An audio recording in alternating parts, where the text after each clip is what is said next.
Yeah, I'd like to start from 808 again. Next to the bottom paragraph. 808. Next.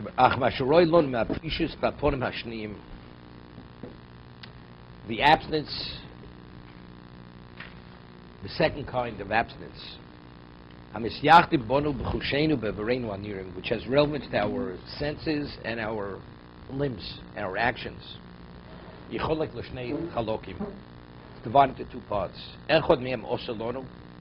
One of them, one area is not permitted to us, meaning you have to abstain from what's not permitted to you. That's also abstinence. You desire something, it's not permitted, you have to abstain. The other, we have areas that are permitted to us. Right? You have many things, species that you're permitted to eat.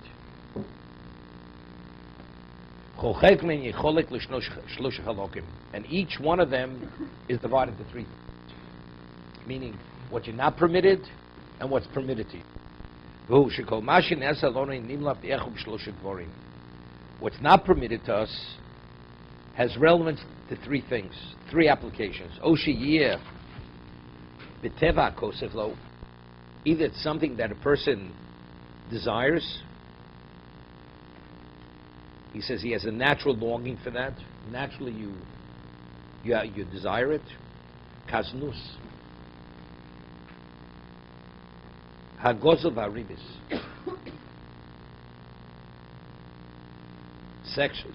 Sexual drive, attraction, stealing, and ribis. Usury.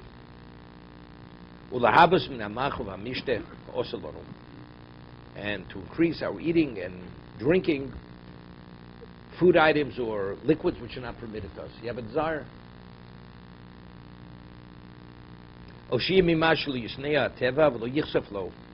You have other areas which a person, he doesn't detest, but he doesn't desire. Something which is not permitted. What is an example of that? To wear a combination of wool and linen. Garment that has shatnez. Hakovas kilayim, to crossbreed with species. Achilas bosa b'cholov,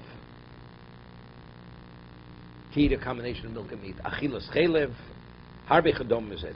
Person doesn't have a drive, desire to eat a food item that's not permitted.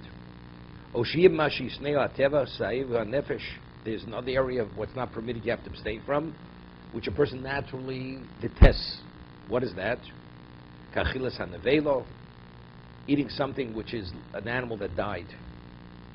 Hameso, nevelo was killed or died. Vadom, blood. Varbi minechayim, or many species which are not kosher species. Shlo chovis b'achilosam afim lo yimutar b'achilo. Even the person, the Torah would permit these items to be eaten. The person has no interest in eating those kinds of items. Of course, they represent something which is something which you don't want to be associated with, whether they represent disease or dirt or whatever it may be. The Gemara says in Hurius, there's certain things which are kosher l'shikha, which they cause a person to forget. One of them is if a person touches a cat. Touching a cat is kosher l'shikha. Why? Why? Because a cat eats rodents, eats rats and eats mice. And because rats and mice represent something which is putrid, that's what it represents. And since the whole nourishment of the cat is that, so being associated with something which its whole development comes through that, that's contrary to Torah. It causes one to forget his Torah. That's what Gemara says in Hurius. Okay.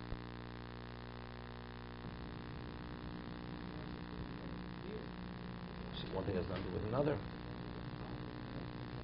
We learn something, but again, we're talking about touching it. It has nothing to do with it. We just read Shmona Shrotzim. There's 8 species of rodents. That's why we're saying it. No, I'm just giving an example. Just giving an example. Even the cat, because it eats the rodent, it takes on a level of impurity that if you engage in it, it's something which is contrary to purity, which causes you to forget your Torah study. Because those are shrutzim, is that what you're saying? Because its nourishment is shrutzim. Shrutzim. Yeah, rat and mice, mice and rats. That's what it is. That's its main diet.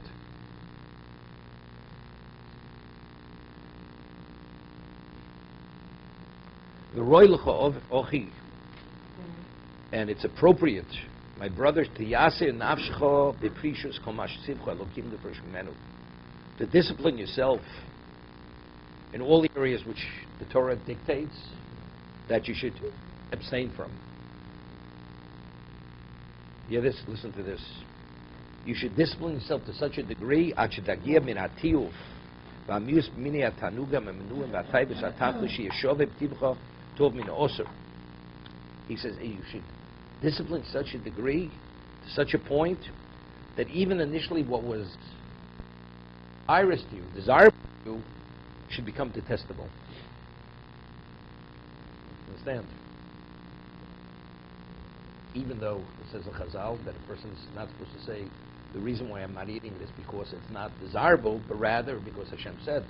But in terms of the discipline, I'll give you an example.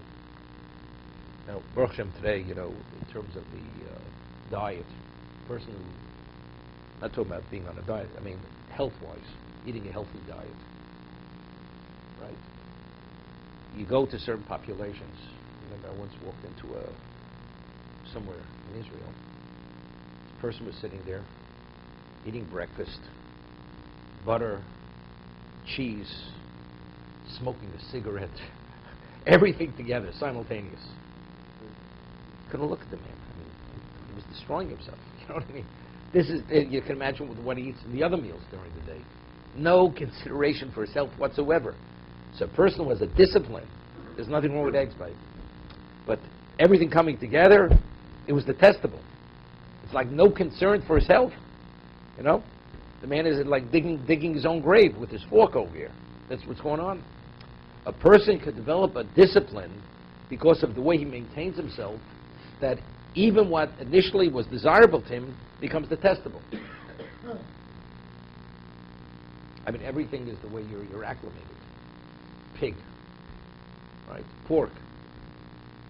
A Jew who keeps dietary laws, pork itself is something which is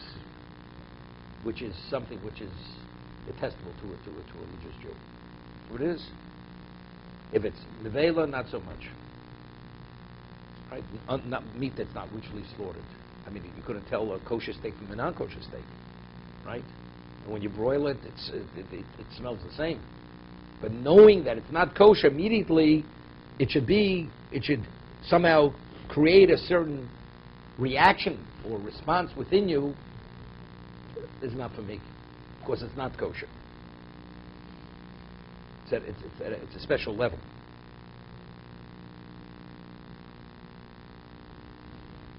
Shishov v'tivacha ha'mesov min ha'osur imat v'nichsov menu lo mimenu v'yetzcho ha'mishka lo osur u'lekichas isra al koponim asurin.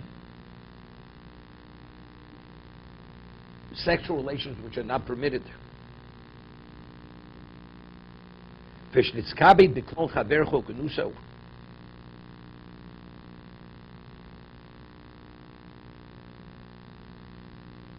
He says, this is something.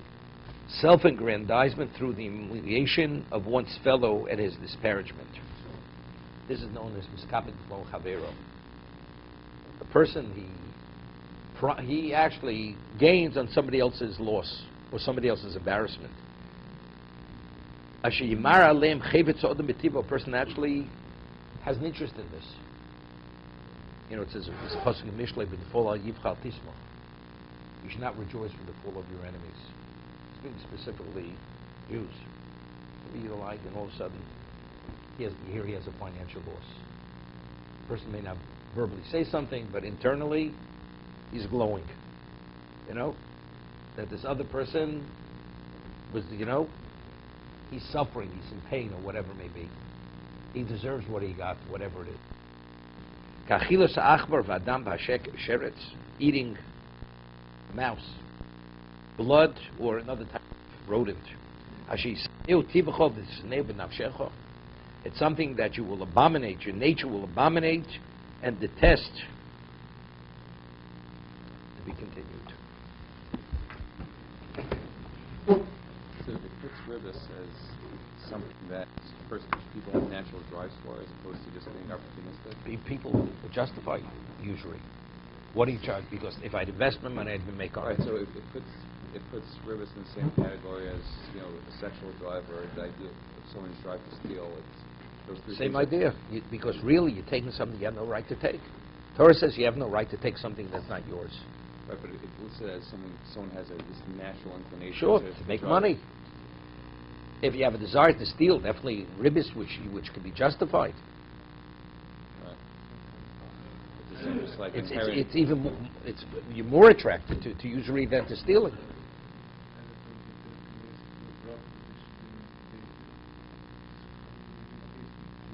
That it should be what? Yeah.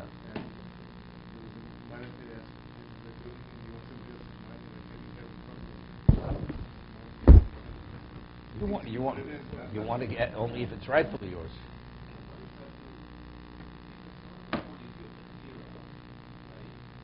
No, it's a conditioning process. It is. That's within your bechira. To condition yourself.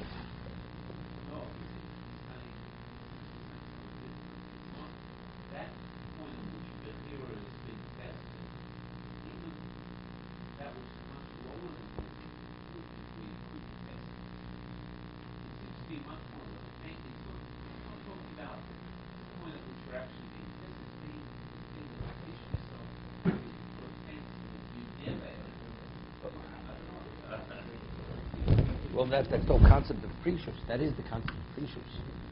By abstaining from many things, then naturally you're not going to be attracted or be tested on anything. But you've created that yourself.